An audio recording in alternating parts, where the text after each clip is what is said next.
mentioned there's thousands of spirit worshippers, in different societies of spirit worshippers in this world. But he says we are the elite. We know the real truth about the Master and his angels.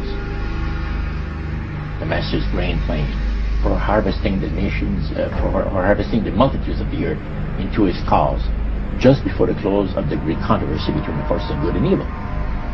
So we continued, after we expressed ourselves that we're deeply interested to know more about the activities of spirits.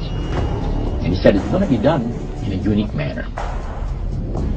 This grain plane is going to take people are going to eat the stuff. Because he says spirits, demon spirits, will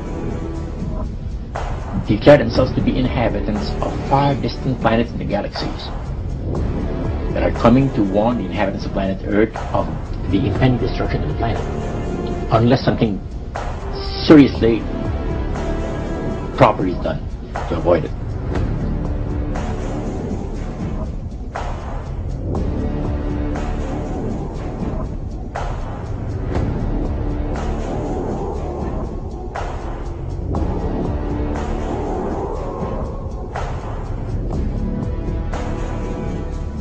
Masonic mind control, that the alchemical managers have bred over a millennia, over 1,000 years. They said they bred a human race that is most wretched, stupid, and ignorant. It's so unrivaled in thousands of years.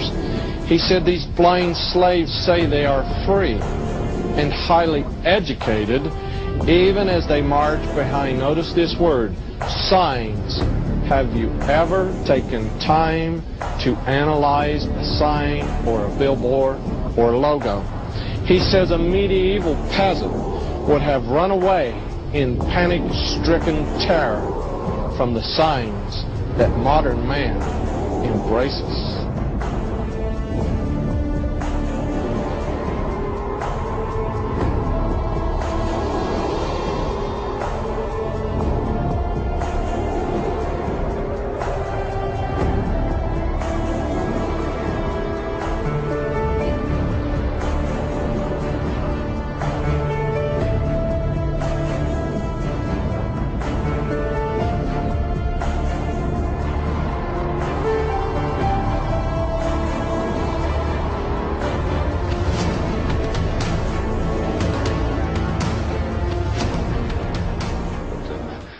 Once you know the vowels. Just answer the question. Well, I mean, I just had to learn how to pronounce it. I mean, it hasn't been a living spoken language in more than 1,000 years. I mean, look at this. It says, a traveler from distant stars escaped from a dying world looking for a way to extend his own life. His body decaying and weak, he couldn't prevent his own demise. Apparently his whole species was becoming extinct. So he traveled or searched the galaxies looking for a way to cheat death. And, look here. He came to a world rich with life, where he encountered a primitive race, humans. A species which, with all his powers and knowledge, he could maintain indefinitely. He realized within a human body he had a chance for a new life.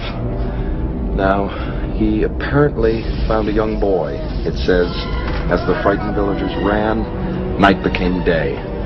Curious and without fear, he walked towards the light.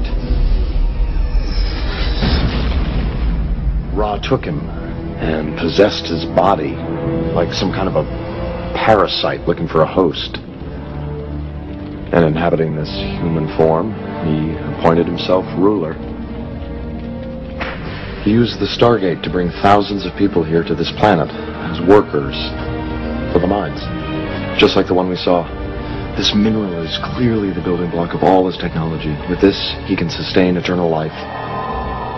Now, something happened, where is it, back on Earth, a rebellion or uprising, and the Stargate was buried there. Fearful of a rebellion here, Ra outlawed reading and writing. He didn't want the people to remember the truth.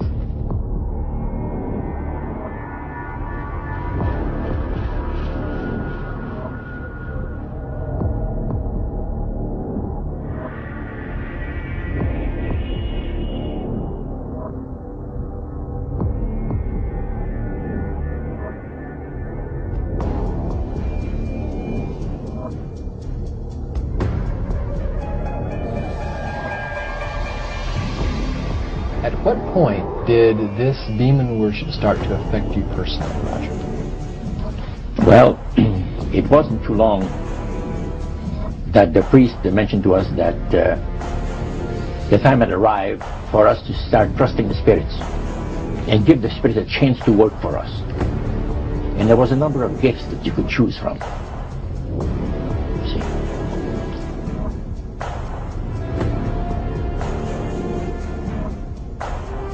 Americans are asking, why do they hate us? They hate what they see right here in this chamber. A democratically elected government. Number 10, deal with the use of slogans such as equity, liberty, fraternity into the mouths of the masses in psychological warfare. Boy, if that isn't Bill Clinton, I never saw it, never heard it before. That man is unbelievable. As former Congressman Jennemeyer describes him, he's a draft-dodging, womanizing, pathological liar, and he certainly fits into item number 10. Number 11 dealt with war, number 11 theory and goal. In 1773, Adam Weishaupt set down policies that were publicly announced in 1939, folks. 1773, publicly announced 1939 by Britain and the United States.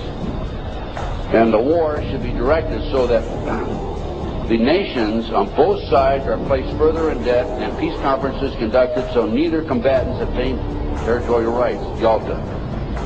Perfect example. Stalin, Roosevelt, Winston Churchill after World War II. Number 12 told those present that they must use their wealth to have candidates chosen to public office who would be obedient to their demands and would be used as pawns in the game by the men behind the scenes. The advisors will have been bred, reared, and trained from childhood to rule the affairs of the world. We have that today without any question. The men behind the scenes. Number 13, control the press.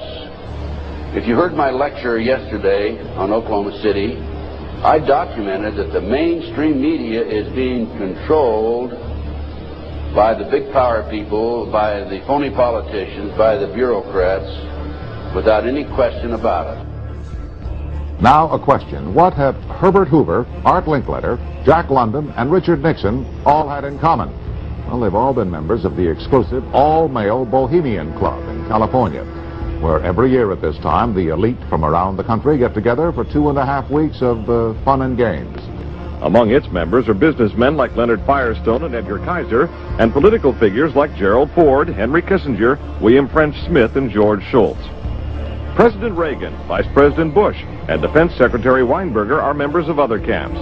Richard Nixon is a Bohemian, and so are high-ranking executives of such companies as Eastern Airlines, Standard Oil of Indiana, and Bank of America. Privacy is one of the Grove's most cherished virtues. Members may not photograph, record, speak, or write about activities at the retreat. While many public officials are Grove members, the press is a distinctly unwelcome guest. We're from ABC News. Well, get back there.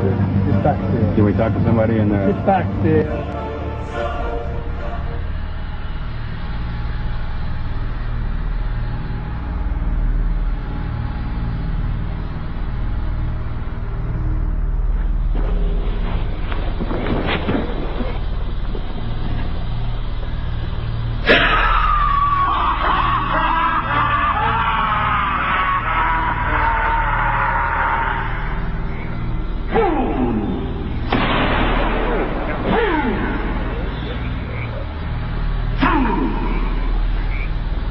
When will he learn that me he cannot slay?